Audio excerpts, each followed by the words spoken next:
Ndị Igbo ba ekene m ụnụ ụtụtụ ọma efifi ọma abalị ọma dịka ebe isi afọ ife onyonyo a ndị Igbo ba anyị ma na ife na-eme mụ onye fụrụ ndị Igbo n'anya ọ na-amasị m onwe ife m mụtara m bịakwa ebe a bịa kụzielu ndị Igbo o nwere mgbaghachi anyị na-agbaghachi gbasalụ kedu ife mere Amerịka ji wee dị mma unu anụ maka BRICS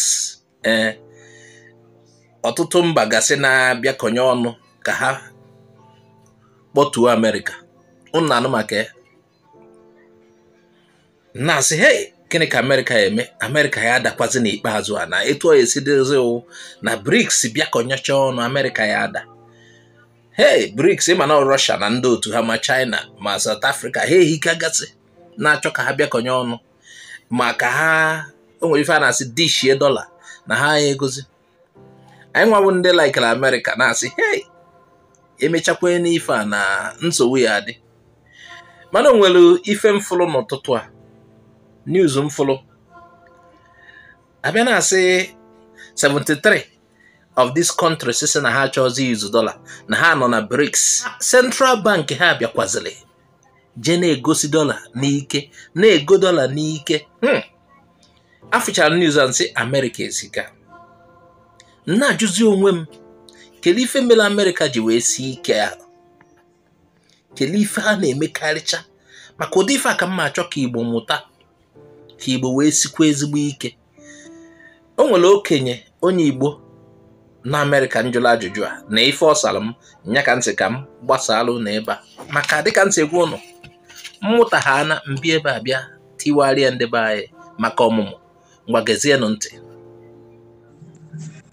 And your centuries and destiny, the secret lies in the education. Now we're talking about material dimension. Remember, I don't agree with them on the cultural dimension. Material dimension, it lies in the education. Brain, even America, Black University, well, association, the advertisement, brain is a terrible thing to waste. Ihe niile ya hụrụ na head bridge na Ọnịcha na-eme agbụrụ ido ebe a kata eto ha 20 naira na-eme big man bụcha engineers and scientists. Some of them ibi niile na-ahịa anyị na Afrịka ha ga-agwọ nwe aeroplane ịchọ ka arụ aka alụrụ today ndị anyị hụrụ ya na-atụrụ ego na head bridge na-emere ha ga-alụ nwụchie. We don't have people to say hey, let me give everybody a chance. So we will let is that you can work gas school or you want to get like that. That's the inertia. It's easy to talk and very difficult. If you go to India, their population on the main road, na alalo main road. Those people na alalo main road don't have a challenge America, challenge China. But their government happen on the main road, na alalo main road. But for one reason or the other, they mobilize their own. Mega school, a guy at your own pace. Even in America, only chori welder, run away in a school. Only chori police. So what I call natural tendencies take a place. But in Nigeria now, Azuka doctor. In the nego jump 20 times. Any chemistry, Simba. In the course, any physics, Simba. In the course, any biology, Simba. It's you doctor. But over in America, you got that doctor line. Like all your natural tendency, and there be you a natural tendency, you only perform more. Okay, be cheap all okay. So even in America, when they popcorn on hot natural tendency. Over an block Korea, and somebody block Korea. Because it's in school everywhere. In school every corner. We can do the same thing. You don't have to be rationing education. Here in a jump, here in a I am with a doctor, I am with an engineer, and I am with the foreign doctors. Here in a main road. Here in a main road. Some of them are very good doctors, some of them are very good engineers, some of them are very good lawyers. But there's no opportunity, there's no direction. How many engineering graduates can I graduate? Okay, let me come to the eastern side. How many engineering graduates can Enugu State now graduate? Let me go to Enugu State and tell them to give me 1,000 nuclear physicists. They don't have it. Let me tell them, give me 1,000 ontology or entomologist, which is sub-specialization of biology. They don't have it.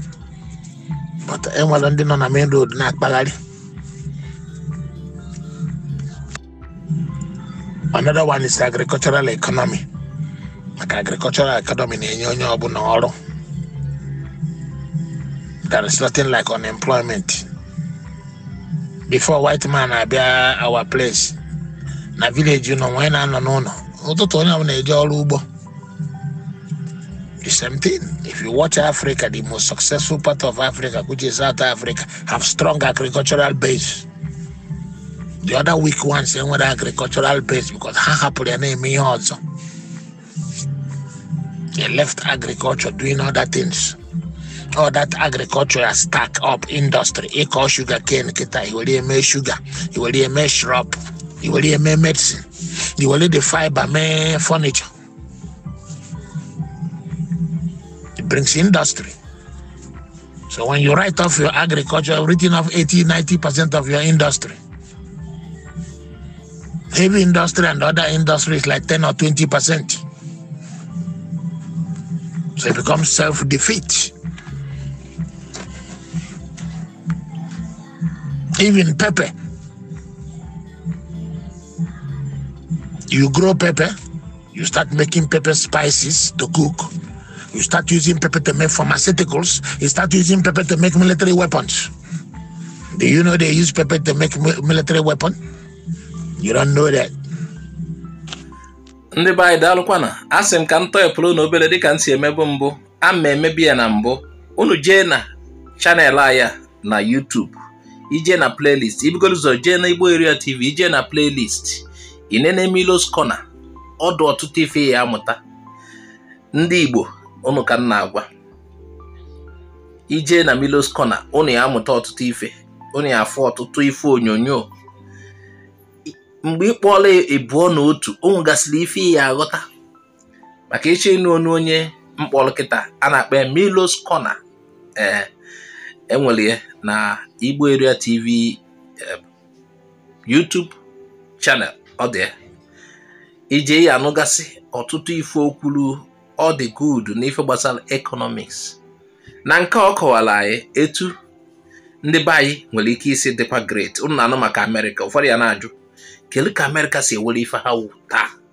ebe ọ na-ejere America ego America ka ụwa niile na-use dọla ịchọgodo ije afịa ndị be anyị na-eji atụ afịa na China mana tupu ha eje afịa na China kele ego ha eje dọla ka anyị egoro wee jezu afịa na China dịka ntị gwụrụ na mbido ndị BRICS ka ọ gịnị na ha ya emegide America na ha ya anọzi na nke ha Russia China nọcha ebe ahụ mana 73 countries sign golu under BRICS Central Bank ha gbara ọsọ je na-ekpokọsị dọla gịnị ka ha ji eme nya ka nji wee jụọ dịka ntị egwu nọ kele ife mere America ji do great nya ka nwoke akọwala anyị okenye agụmakwụkwọ nyaahụ na onye ọwụna kwesịrị inwe ohere ịgụ akwụkwọ ekwesịrị inye onye ọwụna opportunity ịgụ akwụkwọ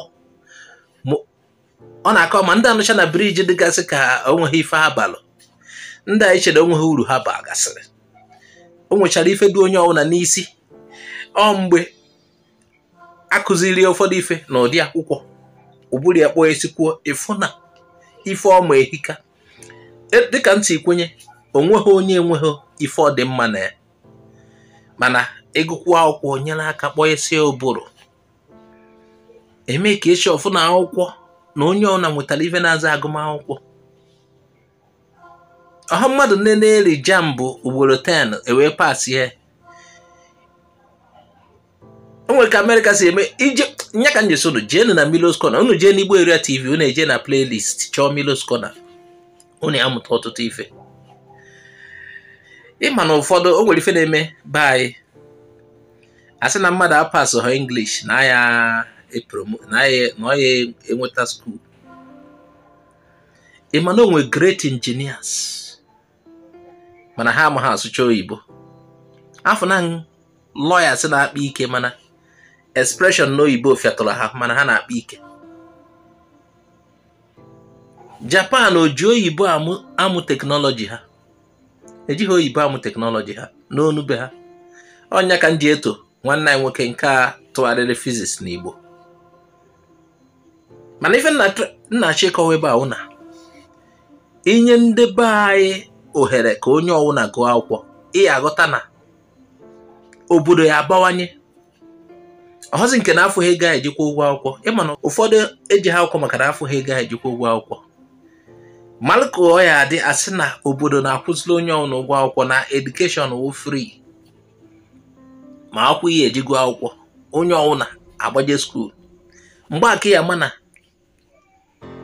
ndị ya alụnwu atomic ma nuclear technology nọcha na be anyị nọ na ha enweghị exposure n'ụdị akwụkwọ. Ndị ya gwụ ọtụtụ ọrịa nọcha mana ha enweghị ife ha na-akpọ exposure. Ndị ya eme ọtụtụ ife nọcha mana ha enweghị opportunity. O nwere ife na-aza talent mana ijekwa nweta scale ọchawanye. Ọ na-anụgo ọtụtụ ife n'ife nna anyị kwuru, ama na ọ na-amụtakwa ife. Biko na gbasaa n'ozi ya ka ndị Igbo nụ ya. Dịka ntị gwa ụnụ ka ọ dịrị ndị Igbo mma ka nna abịa kewe. Ọ na-ewekwa n'ụfọdụ iwe maka na m fụrụ ndị Igbo n'anya. Amakwa m ife mma na-eme, mma na-afụ ndị Igbo n'anya na-aga. Ebe a ka nsị ka ha bịa afọ m wazụ ka oje. Biko jekwa na subscribe button kwọla ya aka ebe a.